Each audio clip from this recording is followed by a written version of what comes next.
Hi, and welcome to the NBA show. My name is Morten Jensen, and today we'll be discussing the Miami Heat, so stay tuned. The Heat are currently 30-28. They're 7th in the Eastern Conference, and it has been an up and down year for Miami. They have been injured a whole bunch. They've had trades. There's been roster turnover. They simply haven't been able to repeat the success of last year when they were representing the Eastern Conference in the NBA Finals against LeBron James, Anthony Davis, and the Los Angeles Lakers. Jimmy Butler has missed 17 games this season, Goran Dragic has missed 20, Kendrick Nunn has missed 14, and Tyler Hero has missed 12. That is a substantial amount of games missed by the primary core of the Miami Heat. It's no wonder that you can't duplicate the success of last year when so many guys of your main core are out, and especially for that long a period of time.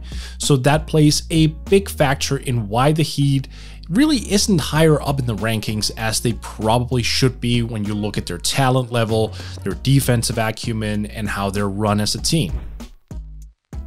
It's also worth noting that Victor Oladipo, who was acquired near the trade deadline, has only appeared in 4 games so far. That doesn't really help matters either. He's one of those highly influential defensive players who can also contribute on the offensive side of the floor. So having him unavailable for a significant chunk of time is also just adding insult to injury at this point. Also not helping the Heat out is the fact that they are one of the worst, if not the worst, rebounding team in the entire NBA. They rank 29th in offensive rebounding percentage and 20th in defensive rebounding percentage. Those are woeful numbers, and it's not something that's going to help a team out in the long run. Now, I know rebounding in today's NBA has been heavily deprioritized. I'm well aware. Teams are now prioritizing having a set defense instead of crashing the glass and chasing rebounds. They want to have this ability to just close off the paint instead of leaking out. I get it, it's a whole thing, but you know what? There's another side of the spectrum here. When you're a weak offensive team, and Miami right now ranks 24th in offensive rating, you need to be able to rebound, because rebounds, they give you possessions. And for the Heat, they need those extra possessions to put up shots. That is just a necessity at this point. And right now, the Heat just aren't doing that. They're not getting those rebounds, and that is only being compounded by the fact that they rank 25th in turnover percentage. So basically, they throw away a lot of possessions and they don't secure them via the offensive glass. They don't really close out their defensive possessions by getting defensive rebounds. That is not great. That is something they really need to work on. That's something they need to have on their chalkboard every single game, because that is how they come back into the playoff picture. Granted, they are in the playoff picture, but given that they are currently in the play-in tournament, we should really look at them to become one of those more solidified NBA playoff teams. If they're not, they risk not making the playoffs at all, which would be crazy considering they made the finals last year. So get on the boards. That is numero uno of a priority list right now. Now, fortunately, even though they do rank 20th in defensive rebounding percentage, the Heat actually have a top 5 defense. Yes, they somehow managed to do that, and it's in large part because of Bam Adebayo, it's because of Trevor Ariza, it's because of Andre Iguodala. It's the fact that those 3 play on a damn string defensively. They are so potent. They switch, they help, they rotate, they communicate. They are just really, really solid on that end of the floor. That helps a great deal.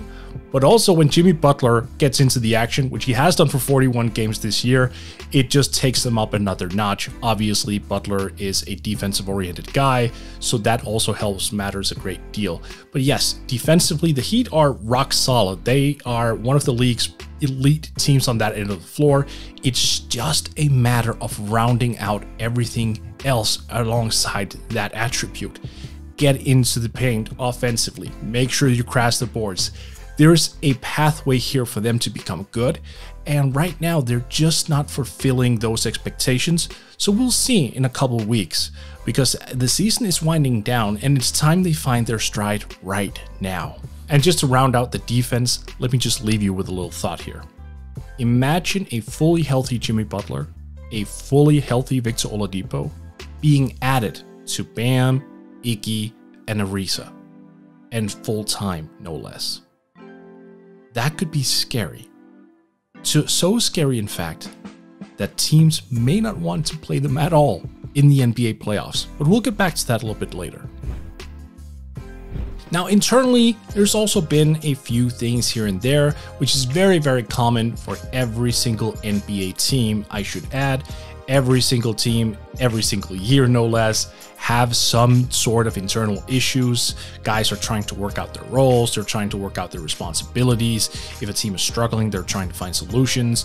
Having guys kind of bark at one another is not uncommon in the NBA whatsoever. It is an everyday thing. So whenever you read articles when guys are being quoted as saying, well, I think player X should have done something different, or it means diddly squat. I mean, it's the media that tries to paint this as a huge problem. Sometimes it is a huge problem, but you have to understand that it is done for clicks more so than anything else. It is very, very common for NBA players, especially considering they travel together, they stay in hotels together, go on the road together. They spend a lot of time alongside each other, and sometimes that just grows a little bit contentious. It's fine. It's nothing to worry at. And one of the reasons why I mention this is because I want to point out something. Recently, Jimmy Butler kind of called out Bam Adebayo for taking too many mid-range jump shots. He wanted him to attack the rim. He called him unstoppable. It was sort of a compliment, but it was wrapped in that very classic Jimmy Butler antagonizing way of doing things. But you know what? It didn't really seem to bother Adebayo any. And that's in large part because of this Miami Heat culture. While yes, the Heat are no different from any other NBA team in terms of having internal drama, or at least internal dialogues, the difference here being they don't take it personally. They come to work every single day. That's a hard hat and lunch pail mentality.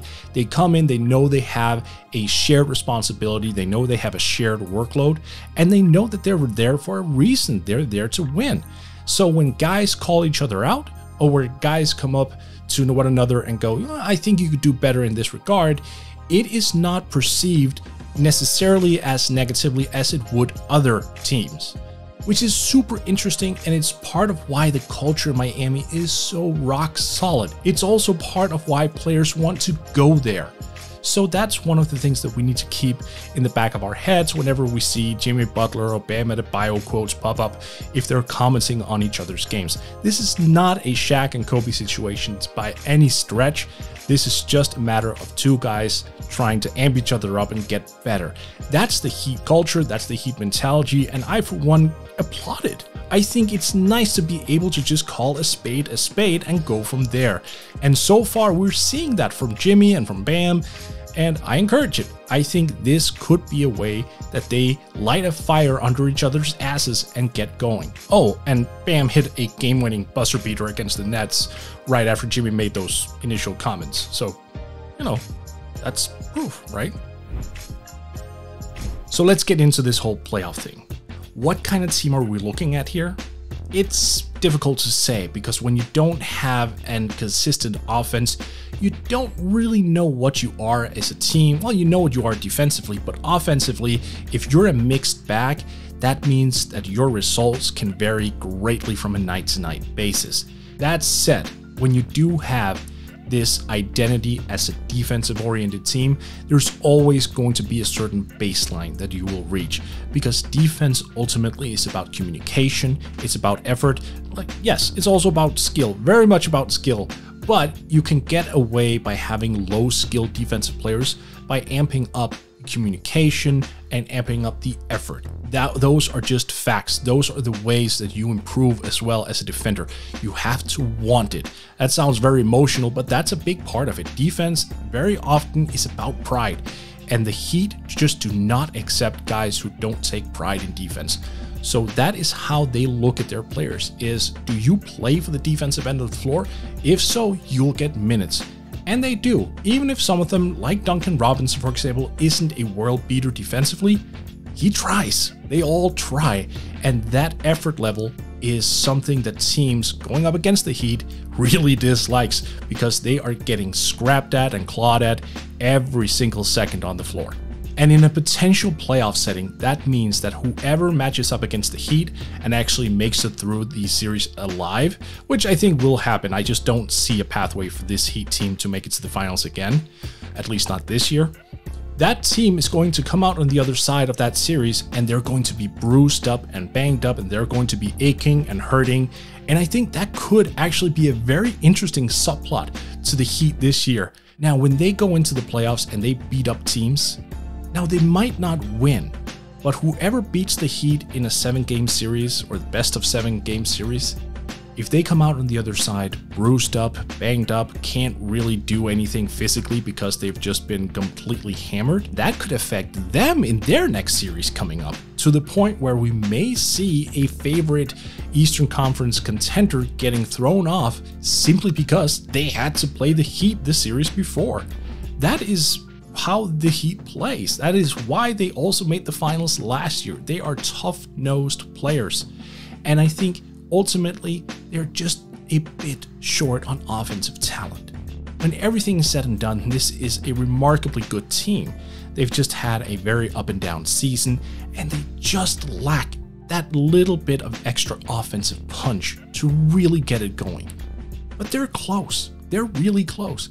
They won't close that gap this year, in my opinion, but next year, that could be super interesting. Now, of course, the long-term picture is still a little bit weird.